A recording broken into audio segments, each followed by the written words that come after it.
একটা অদ্ভুত কথা, জানা কথা, এমন হৃদয়ের মধ্যে ধাক্কা লাগলো কথাটা, সে আলোচনাটা হৃদয়ের মধ্যে একটা দাগ কাটলো। সেখানে একজন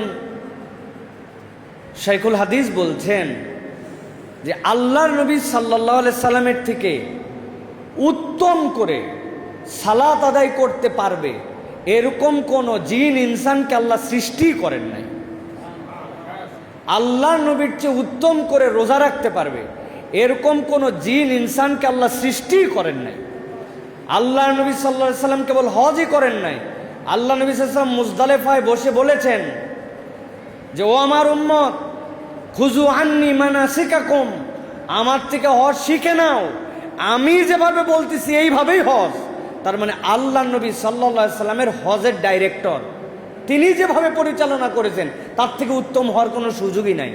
কিন্তু বিশ্বাস করেন পুরা কোরআনুল কারীমের কোনো জায়গাতে একবারও আল্লাহ রাব্বুল আলামিন নবীজিকে এই প্রশংসা করেন নাই, ও আমার হাবিব আপনি খুব ভালো সালাত আদায়কারী, ও আমার হাবিব আপনি উত্তম দানকারী, ও আমার হাবিব আপনি শ্রেষ্ঠ হজকারী, হে আমার হাবিব আপনি উত্তম জিহাদকারী। আল্লাহ এক জায়গাতেও বলেন নাই। অথচ নবী করিম সাল্লাল্লাহু আলাইহি ওয়াসাল্লাম এগুলো ছিলেন। কিন্তু প্রশংসাটা কি করেছেন আল্লাহ?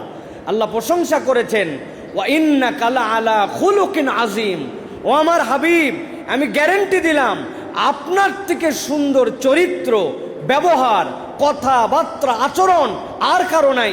আমি আল্লাহ এইটার জন্য আপনাকে প্রশংসা করলাম। সুবহানাল্লাহ। এটা বলার উদ্দেশ্য কি? নবীজির নাম কি? নবীজির নাম হচ্ছে ইমামুল মুরসালিন, সৈয়দুল কাউনাইন। নবী করিম সাল্লাল্লাহু আলাইহি সাল্লাম ইমামুল আইম্মা, পৃথিবীর যত ইমাম তার ইমাম, তাদের ইমাম হচ্ছেন আপনার আমার হাবিব। আপনি আমি যারা খতিব, আপনি আমি যারা ইমাম, আপনি আমি যারা আলেম, আপনি আমি নিজেদেরকে আল্লাহর নবীর ওয়ারিস দাবি করি। কিসের ওয়ারিস? হাদিসে নবী করিম সাল্লাল্লাহু আলাইহি সাল্লাম বলেই দিয়ে গিয়েছেন যে তোমরা আমার কোনো স্বর্ণেরও ওয়ারিস নও, রৌপ্যের ওয়ারিস নও, জমির ওয়ারিস নও। নবীর ওয়ারিস কিভাবে? এলেমের ওয়ারিস। নবীর ওয়ারিস কিভাবে? দাওয়াতের ওয়ারিস। নবীর ওয়ারিস কিভাবে? আল্লাহ নবী যে কাজ করেছেন ওই কাজ করি আমরা, তার ওয়ারিস। আমার বলার উদ্দেশ্য ভাই, ইমামদের সবচেয়ে বড় পরিবর্তনের জায়গা যেটা, আপনি এলাকায় খোঁজ খবর নিয়ে দেখেন কোনো ইমামকে খুঁজে পাবেন না, জানি না আমার জানা মতে নাই, সুদখোর, ঘুষখোর ইমাম প্রকাশ্যে কবিরা গুনাহ করে, নাই বললেই চলে।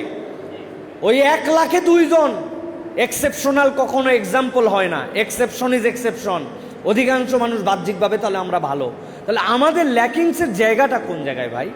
কি কারণে আমাদের সম্মান, আমাদের প্রভাব প্রতিপত্তি, আমাদের স্থান অবস্থান আল্লাহর কাছেও না প্রিয় হতে পারছি, না মানুষের কাছেও পৌঁছাতে পারছি? আমার কাছে মনে হয়েছে ওয়া ইন্নাকা লাআলা খুলুকিন আযীম, আমাদের আচার আচরণ এবং আমাদের নিজেদের উন্নতির ইহতিসাবের জায়গায় আমরা দুর্বল হয়ে গেছি। এই আমল আমার জীবনে কতটুকু আছে? আমি মনেই করছি কোরআন হাদিস বুঝছি মানুষকে শুধুমাত্র নসিহত করার জন্য। আমি নিজে চিন্তাই করছি যে নসিহত মানুষের, আমার না। আমি বক্তার, তারা শ্রোতা। আমি আদেশদাতার, তারা মান্যকারী। না ভাই, আমাদের ইহতিসাবের জায়গাটা দুর্বল হয়ে গেছে। এই জন্য আমি বলবো প্রিয় ভাইরা, আমাদের ইহতিসাবটা ঠিক করা, এটা হচ্ছে 1 নম্বর কাজ। এই যে আমরা বসছি না দুপুরবেলা, সবাই কথাও বলতে পারলাম না, আসলাম এক ঘাঁটি খেলাম আর ভাত খেলাম। বিশ্বাস করেন এই বসাটুকু আমাদের জীবনের শ্রেষ্ঠ বসা। শুধু বসে থাকাটুকু, শয়তান চায় না এতগুলো আলেম এক জায়গায় বসুক, ওর চিন্তার কোনো শেষ নাই, ওর মাথা নষ্ট হয়ে গেছে। আলেমরা এক জায়গায় বসছে, আলেমরা এক জায়গায় বসলেই দেশ পরিবর্তন হয়, ঠিক কিনা? এইটুকুই, এই বসাটুকুই, কিচ্ছু লাগবে না, খালি বসছে আলেমরা, এইটুকুই আল্লাহ রাব্বুল আমিনের মধ্যে আমাদেরকে ফায়দা দেয়। প্রিয় ভাইয়েরা, এই জন্য আমি আপনাদের কাছে 4টা দিকের আপনাদের মনোযোগ আকর্ষণ করব। 1 নম্বর, আজকে আমরা মূলত ওয়াজ নসিহত করে আপনাদেরকে জ্ঞান দিব, এরকম জ্ঞান আমার নাই, আজকের আয়োজন এরকম না। কিন্তু আমার বক্তব্যের বিষয় যেটা, জুমার মসজিদে খতিবরা খুতবা দেই যারা, আমরা খুতবা দেওয়ার দিকে সবচেয়ে বেশি আমরা এখন অলস। জুম্মার দিন কোনো রকম সকালটা থেকে উঠে টুটে তারপরে কোনোভাবে যে খালি 1:15 মধ্যে পার করে দেওয়া যায়, ওহ খতিব 1 সপ্তাহের জন্য রিল্যাক্স, কি একটা ঝামেলার কাজ আমাদের খুতবা, আমরা এরকম ধারণা করছি। আপনাদের কাছে এখানেও বলেছিলাম, আপনাদের মনে আছে কিনা, বাংলাদেশের যত টেলিস্টোরিয়াল, বাংলাদেশের যত স্যাটেলাইট মিডিয়া, ওটার সবচেয়ে পিক আওয়ার কোনটা? সন্ধ্যা 7:30 থেকে 8টা পর্যন্ত, সন্ধ্যা 7:30 থেকে 10টা পর্যন্ত। কত লোক দেখে? তারা টিআরপির জরিপ করে দেখছে, পুরা দেশ মিলায়ে 1-1.5 কোটি লোকও দেখে না। দেখে কিভাবে? সারাদিন অফিসে গন্ডগোল, বউয়ের সাথে গন্ডগোল, মন খারাপ, শরীরের ঘাম, বাসে করে আসছে, ক্লান্ত, আর যান চলে না, দুনিয়ার প্রতি বিরক্ত, দেশের প্রতি বিরক্ত, গরমের প্রতি বিরক্ত। আস্তে করে খালিগা হয়ে ভুঁড়ি বাইর করে সোফার মধ্যে এলায় দিয়ে হাতের মধ্যে রিমোট নিয়ে কাত হয়ে ওই একটা চ্যানেল চেঞ্জ করতেছে, আবার একটা দেখতেছে। চ্যানেল দেখতেও ভাল লাগে না এখন, তার থেকে মোবাইলে ফেসবুক চালায়। এত দেখে, এত পিক টাইমেও 1-1.5 কোটি লোক পুরা দেশে দেখে না। অথচ সপ্তাহে জুমার দিনে সপ্তাহের সেরা ঘুম দিয়ে, সপ্তাহের সেরা নাস্তা করে, সপ্তাহের সবচেয়ে ফুরফুরা মেজাজে, সবচেয়ে ভালো পোশাকটা আয়রন করে, সাবান দিয়ে গা ডলে, পাক সাফ হয়ে, অবাঞ্ছিত পশম পরিষ্কার করে, নখ চোখের ফেলায়া একদম রেডি হয়ে আপনার সামনে টনটন করে একটা মুসল্লি আসছে। বাংলাদেশে দুপুর 12:30 থেকে দুপুর 1:15 পর্যন্ত 7 কোটির উপরে মুসল্লি মসজিদে বসে থাকে। 7 কোটির 14 কোটি চোখ ওই 4 লক্ষ মসজিদের খতিবের দিকে তাকায়। অথচ আমরা এই 14-15 কোটি চোখের মূল্যায়ন আমরা ঠিক মতো করতে পারি নাই। এটার মূল্যায়ন যদি ঠিক হয়ে যেত, তাহলে আমার সমাজে 10% হলেও পরিবর্তন হওয়া সম্ভব ছিল। কথা ঠিক কিনা ভাই? কি খুতবা দিব, কি বলা উচিত, কোন খানকার গল্প কোথায় লাগাচ্ছি কিছু জানি না ভাইজান। চলতেছে রজব মাস, উনি ওয়াজ করতেছে ইউসুফ আলাইহিস সালাম যখন জেলখানায় ছিল, স্বপ্নের বর্ণনা 3 আয়াত বলে এরপরে বলছে এই সপ্তাহে শেষ করতে পারলাম না, আল্লাহ যদি বাঁচায় রাখে আগামী জুম্মাতে ইউসুফের খতম হবে। ও আখির দাওয়ান আলহামদুলিল্লাহি রাব্বিল আলামিন। যারা সুন্নত পড়েননি উঠে 4 রাকাত পড়ুন। আমি কি ভাই রাগ করতেছেন আপনারা? আপনাদের এই ছোট ভাই ছাড়া আপনাদের কেউ এই খোঁসা দিয়ে এই কথা বলবে না। প্রিয় ভাইয়েরা, এখন আমাদের খুতবাটা কি হওয়া উচিত, কিভাবে খুতবাটা দেওয়া উচিত? সবাই কোরআন হাদিস থেকে সব কিছু ইস্তেমবাদ করতে পারে না। অনেক খুতবার বই আছে। আমরা মনে করছি যে আমরা তো পুরা দেশের সকলের কাছে দিয়ে দিতে পারলে ভালো হয়, কিন্তু পারবো না। কিন্তু আমি এবং আমাদের কিছু ভাই ব্রাদার, এই মাসুদ সহ প্ল্যান করে আমরা মনে করছি আমাদের অন্তত ওইটার সাথে রিলেট করে জানুয়ারি, ফেব্রুয়ারি, মার্চ, এপ্রিল, মে, জুন, জুলাই, আগস্ট, ওইটার সাথে বৈশাখ, জ্যৈষ্ঠ, আষাঢ়, শ্রাবণ, ওইটার সাথে বিভিন্ন বিশ্বের নারী দিবস, বিভিন্ন শ্রমিক দিবস, তারপরে অটিস্টিক দিবস, অটিজম দিবস, শিশু খাদ্য দিবস, মাতৃদুগ্ধ দিবস, পরিবেশ দিবস, দুনিয়ার দিবস আছে।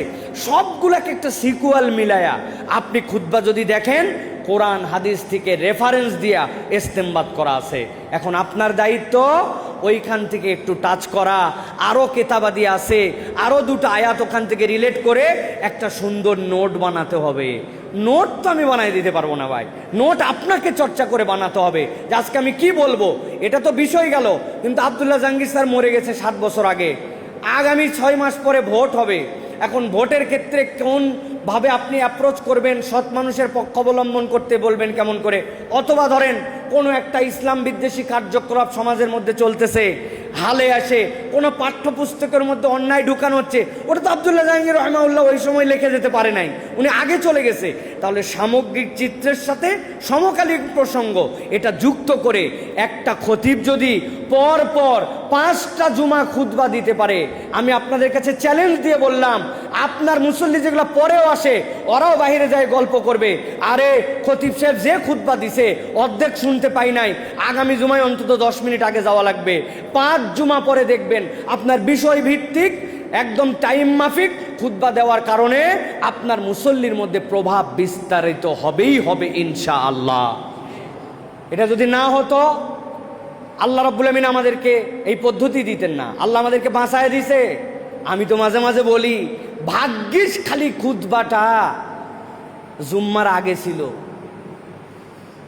খালি ঈদের মতো যদি খালি পরে হতো, হ্যাঁ হুজুর কি বলে আমার জানা আছে, নামাজ পড়ে সর করে সব চলে যেত। এনারা বেকায়দায় পরে আটকে আছে, কি করবে, যাওয়ার উপায় নাই। ঘড়ি দেখতেছে, বিরক্ত হচ্ছে, হ্যাঁ 1:15 হওয়ার কথা ছিল, হুজুর 1:21 পর্যন্ত বলছে, বলুক রাগ করুক, কিন্তু উঠে তো যেতে পারতেছেন আল্লাহর বান্দা। ওইটা আটকে গেছে, আল্লাহ আটকায় দিছে। এখন এই আটকায় যে দিলেন আল্লাহ, এটাকে কাজে লাগাতে হবে ভাই, আমাদের এটাকে কাজে লাগাতে হবে। এটা আল্লাহ রাব্বুল আলামিন আপনার আমার জন্য শ্রেষ্ঠ নিয়ামত দিয়েছেন। শুনবি না মানে তো শোনাই লাগবে। আর মাঝে মাঝেই 3-4 জুমা পরেই জুমার বয়ান করবেন, জুমার ফজিলতের বয়ান মাঝে মাঝে বয়ান করবেন। আর সেখানে বড় করে বলবেন, পর পর 3 জুমা না আসলে আল্লাহ রাব্বুল আলামিন অন্তরের মধ্যে মোহর লাগাই দিতে পারেন, মুনাফেক হয়ে মরবি। ওই চিন্তা করবে, ও যাই হয় হোক, ওয়াক্তে যাই না যাই, হুজুর যতই যাই বলুক, জুম্মা পড়া লাগবে। এক জুমা হয়তো বা মিস হয়েছে, যাতে ও জুমার এহতেমামটা করে, ও আপনি কৌশলে আনবেন আর তার ওষুধ দিবেন। দিতে দিতে ইনশাআল্লাহ দেখবেন এই পরিবর্তন হবে।